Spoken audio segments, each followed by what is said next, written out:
Hello, Ron Briggs, Blackmore Vale Honey, and welcome back to the channel. So in this episode, we're going to be talking hive tools. Yes, so welcome back. So let's talk hive tools.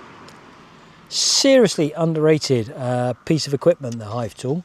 And in this episode, we're going to look a little bit more closely at what the hive tool can actually do for us. So let's get on with it. So it's funny, isn't it? Every single tradesman that comes to the place, is show them a hive tool and they want one. And so I always give them one as a gift because they find them so useful. They're just such a useful piece of equipment for all sorts of things. Forget about beekeeping, just any sort of DIY, they're really, really cool. So we got all sorts of hive tools. You get some small ones, long ones, some one-handed ones with a hive tool on the end of it. You get some with hammers on, all sorts of hive tools. But all I'm going to look at in this episode is the two main ones that is. And that is the standard hive tool and the J tool. So that's the two that we'll look at in this episode, and all the rest of them are similar. So before we actually use them though, let's talk a little bit about care and maintenance, because we want to be looking after them. I mean, I've had hive tools now for over 10 years and they're still going strong. All you got to do is look after them, clean them, don't leave them outside, although that happens, doesn't it? How many times have you been back to the apiary and found the hive tool that you left there on the last visit? So the thing is with hive tools is though, they are like any other beekeeping equipment that you carry around when you're doing your inspections. These are what's likely to spread disease amongst your apiary. So the first thing we've got to do is look at how we keep these things clean. Yeah, so like I said, you've got to keep your hive tools clean. And the best way to keep them clean is to put them in a solution of this, soda crystals. Soda crystals are beekeepers' best friends. Put it in the washing machine when you're cleaning your bee suits. That'll clear all the propolis off it. When you're cleaning frames, when you're boiling frames, you want soda crystals. So ideally, you want to be using a clean hive tool between every colony. And that gets a little bit tricky when you're in an out apiary. But here's what you need to do. So you need a sealable container. So these are great, these are. Have you ever, when you go and buy an ice cream, you know, when you're on holiday or you go to an ice cream shop and they have all the different flavours all in tubs. Well, that's what they are. These are. One of our members, she knows someone that's in the trade, and we just get loads of these, just give them out to the members, and they are a perfect size for a hive tool. So all you do, you mix up this, just follow the instructions on it, mix it up, chuck it in there with some water, and then you can just keep all your hive tools in there. Keep a little bit of Scotch-Brite in there as well, and then all you've got to do is between inspections, you just pull out a different hive tool. So if that's your dirty hive tool, you pick out another hive tool, you wash your gloves at the same time, and then you just pop that one back in there. Simples.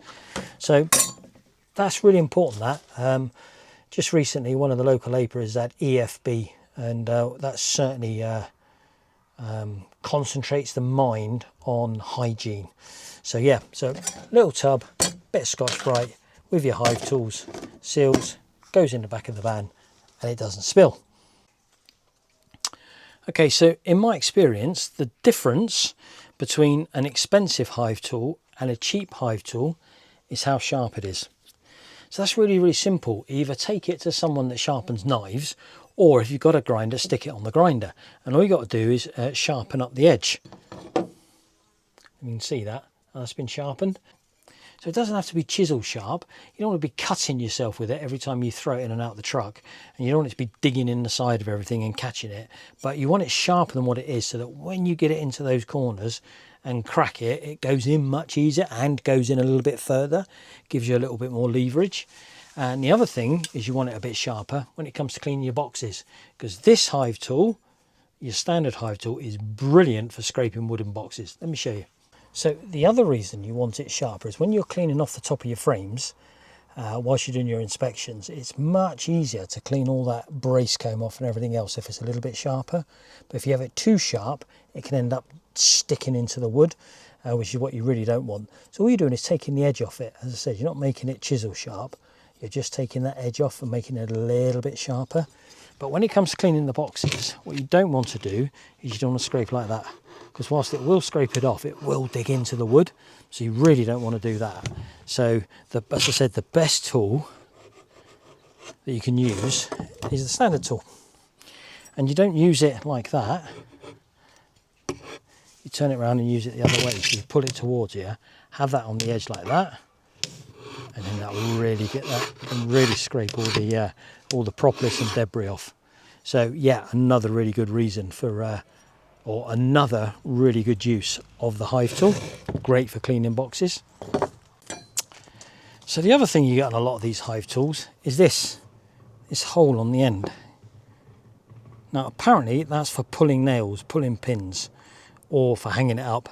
To be honest, never ever used it, but that's what it's there for. So there we go then. So that's how we clean them and that's how we maintain them. Let's go out to the apiary now and I'll show you how you actually use these, or the way that I use them when we do a hive inspection. With this, the standard Hive tool, there's a number of ways of doing it. You can put it in like that, anywhere along there, and crack it. You can put it at an angle, and I'll show you that in a moment. But they reckon that you don't do it on the lugs. And the reason you don't do it on the lugs is because this part here is the weakest part of the frame. And if the frame's going to break anywhere, that's where it's likely to break. So I agree that if you're going up, then that is quite weak there and it could break, albeit I've never had one break on me and it's nailed in on each side there, but I get it that is the weakest part of the frame. But when you're pulling them this way, then it's not weak there because it's well glued in, and it's just the way it's joined in, it's not going to break there. And what I tend to find is, in this case for example, I'll bring you in close in a minute, on the seam there it's absolutely full of bees. So why would I be wanting to go in the seam and risk squashing bees when all I want to do at the moment is break the frames? So you can go in that way if it'll fit. Sometimes it don't fit because it's all propolised up, yeah, and it's just a bit, there you go, it does fit in there. But if you turn the frame and hold it this way round, so you've got this part here, you can actually use that part there in there and just use it just to push it open. I'll bring you in closer in a minute. Right, let me just check this. So I actually hold my Hive tool this way round. Can you sort of mean how all the bees are in the seams there? So if I was to go inside the lug, I do risk squashing bees, whereas on the outside of the lug, look, there isn't much in the way of bees. So I'll crack this side like that. I normally do 3 at once, so it saves a bit of time.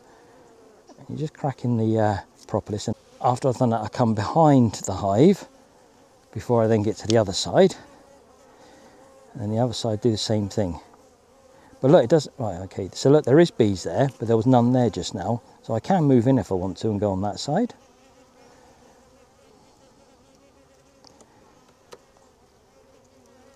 Like that. Okay, yeah, so look, 1, 2, 3, round the back of the hive, 1, 2, 3.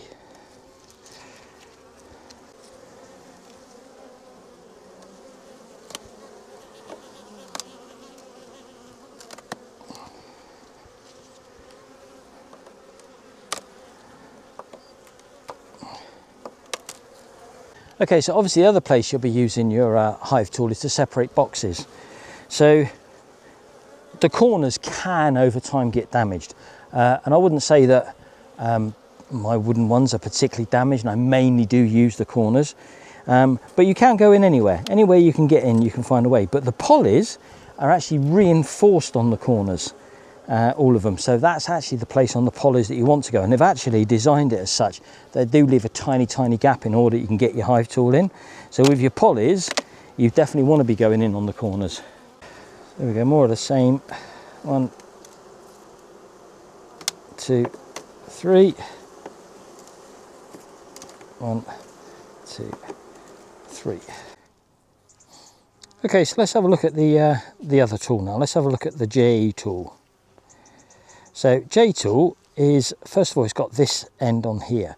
So where this end is useful for, it's got the like the 2 chisel parts on it, but it's the same thing. You use that as a fulcrum point to separate your frames.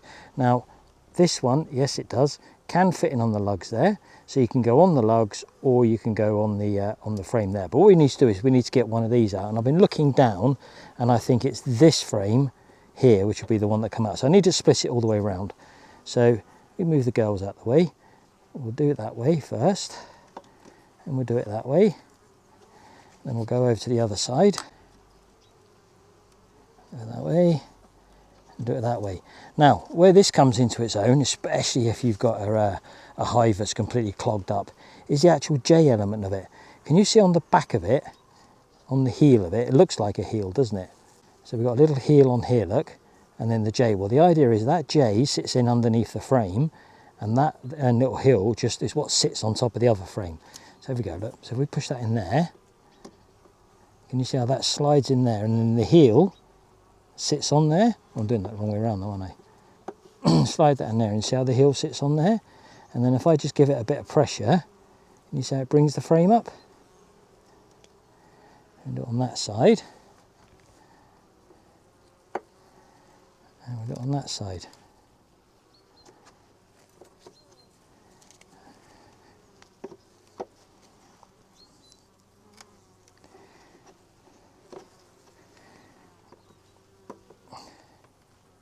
See how that then allows me to get that frame out.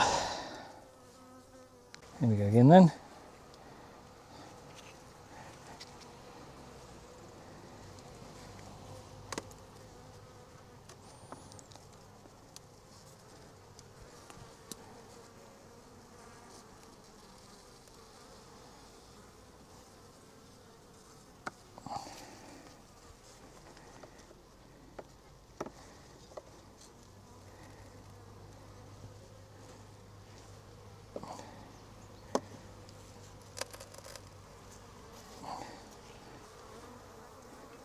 So there we go then, that's the hive tools.